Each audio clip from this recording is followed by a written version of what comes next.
Man at Midnight New York time. A far more remarkable story centered around the Manchester City striker hit the internet, which suggests that this latest selection setback may only be a temporary problem. The timing of the piece is purely coincidental, but boy have we learned in the past 24 hours just what a fighter Sterling is. The Players Tribune website was set up in 2014 by former baseball shortstop Derek Jeter to give elite athletes an outlet to tell the stories and ever more cogent, developed views in a more controlled way than through social media or the glossy magazines. Harry Kane has used it, Romelu Lukaku, a series of soccer stars following in the footsteps of the cousins who play the more traditional American sports.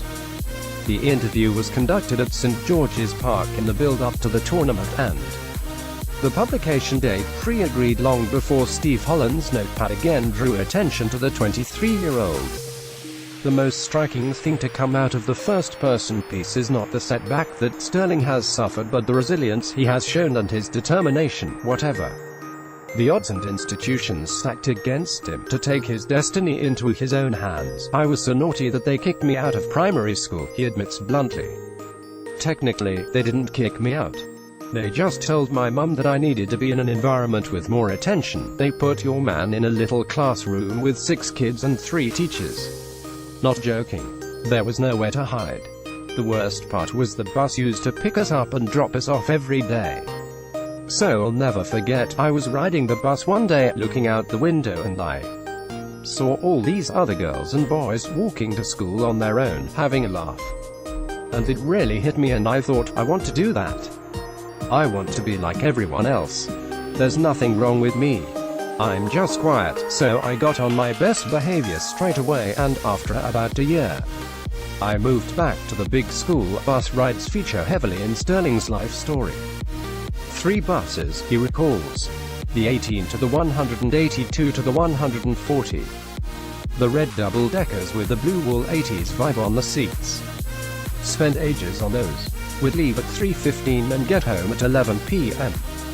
every single day, although occasionally the trip would be markedly different. "I can remember when I was a kid, there was like 3 or 4 times when I was on the bus home from training and my mum would text me a new address," Sterling revealed. She would say, "This is where we're living now." There was a 2-year period where we were moving all the time, because we couldn't afford the rent. The man criticized so easily for spending his huge salary on bling remembers what it is like to see a chocolate bear as a hard-earned treat. Sterling's father was murdered when he was 2, and he only really got to know his mother when he left his grandparents' house in Jamaica to join her in England as a 5-year-old at a time when she was doing any work she could to fund her education. "My mum was working as a cleaner at some hotels to make extra money so she could pay for her degree," he said.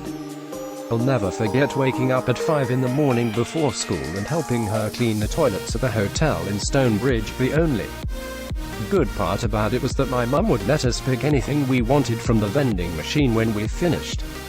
So you know, I was going straight for the bounty bar every time. It was mum who convinced him to snub Arsenal to join QPR as a young teenager, and then, at 15, rang him every day to remind him to say his prayers when he moved to Liverpool to continue his football education from his new home, living with an elderly couple on Merseyside for 2 years. I went ghost," he said. "My whole mission was to get a proper contract so that my mother and sister didn't have to stress anymore.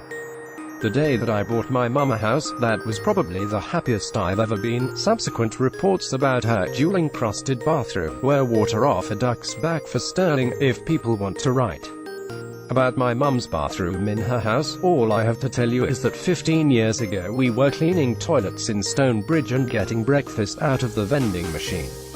If anybody deserves to be happy, it's my mum," he says. "If you read certain papers, maybe you already think you know me. Maybe you think you know my story and what I care about. But do you really?" As his remarkably life story swept the globe yesterday, at last people were beginning to get a proper idea